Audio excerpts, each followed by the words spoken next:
So I assume at this point everyone saw the video of Professor Robert Kelly conducting an interview on the BBC when his kids walk in while he's live on TV. And it's quite funny. His little daughter opens the door, walks in, the baby follows in the stroller, and then his wife comes in and she has to nab the kids out of it. It's quite funny, and it's gained a lot of views. At this point, the YouTube video has about 22 million views on the BBC, and this has spawned a series of parodies. Some of them are quite funny actually, and some of them not so much, such as the Ellen DeGeneres Show. But there's one in particular that I wanted to talk about, and this is one by Juno and Ben. Now this is part of the Juno and Ben show that is aired on 3, and it's called Woman Interrupted During BBC Interview. And of course, it's about how a woman, it's a parody of how a woman would handle this situation. And it's just sexist. That's what it is. It's assuming that women are inherently better at multitasking. So it is, which is funny because feminists spend so much time trying to break down gender stereotypes, so on and so forth. And then they're the first ones to reinforce them whenever they work in favour of feminism, whenever it makes women look good. Oh, they will happily, live with the stereotype that women are good at multitasking and men aren't, because that makes women look good and men look bad. And this stupid video just plays on that. I'll play a little clip just so you see what I mean. Fortunately, discontent in South Korea is not only related to President Gun-hae's administration. Okay. This is a major embarrassment for South Korea, who often criticises the North for corruption, and who now find themselves in the middle of a massive corruption case themselves. Sorry, you do look rather busy there. We can't reschedule President this. Gun-hae is very likely to face jail time too. Okay. I would argue, in an attempt to make an example of her. Right, so what does this all mean for the future of South Korea? So the future of South Korea really hangs in the balance. Oh my God, is that a bomb? So as you see there, the implication of this little parody is that women can just do everything, can't they? They can conduct an interview, they can cook the food, they can clean the toilet, look after the kids, defuse a bomb, whatever, all at once, because women are just inherently better multitaskers. You might be saying to me, are you not just getting a wee bit over upset about this? Well, number one, I'm not inherently upset about it, but number two, there are so many ways this could have been parodied, and the fact that they chose to have it as a woman does it, there was no implication of sexism in the original video, so there's no reason that they had to make it about sex or gender, but they did.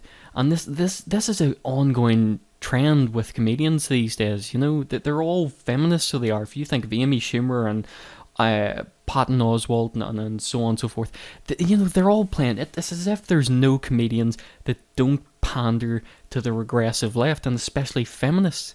You just don't see comedians, trying to make jokes that don't relate to a progressive narrative these days. And it's part of a wider trend. That's really why I'm calling it up. But there was another controversy surrounding it too. In the original video, the woman that you see was his wife, not the nanny, and some people just assumed she was the nanny. And of course the Guardian jumped on this. If you saw a nanny in the BBC interview, what does that say about you? Of course you're a big old racist, aren't you? And of course the BBC also plays on this. Why did people assume an Asian woman in BBC viral video was the nanny? Well, let me tell you why. So, in case you don't know, Professor Robert Kelly is living in South Korea, and so it would make much more sense if you knew that he lived in South Korea, that he might have a South Korean wife. But of course, we don't know that from watching the video. When we watch the original video, we have no idea he's living in South Korea. Well, we might guess from the topic that he's talking about, but I think you'd reasonably assume that he's actually probably living in the UK. This is just the initial assumption. There's nothing inherently wrong with thinking that. But of course, when you realise he is living in South Korea, yeah, it makes a bit more sense that he would have a South Korean wife. But you don't know that from watching the video. You don't know that. And the kids don't really look Asian. I mean, it's not a particularly high quality video, so you can't really see that they're like half Asian, half Caucasian. You wouldn't know that really from looking at the video.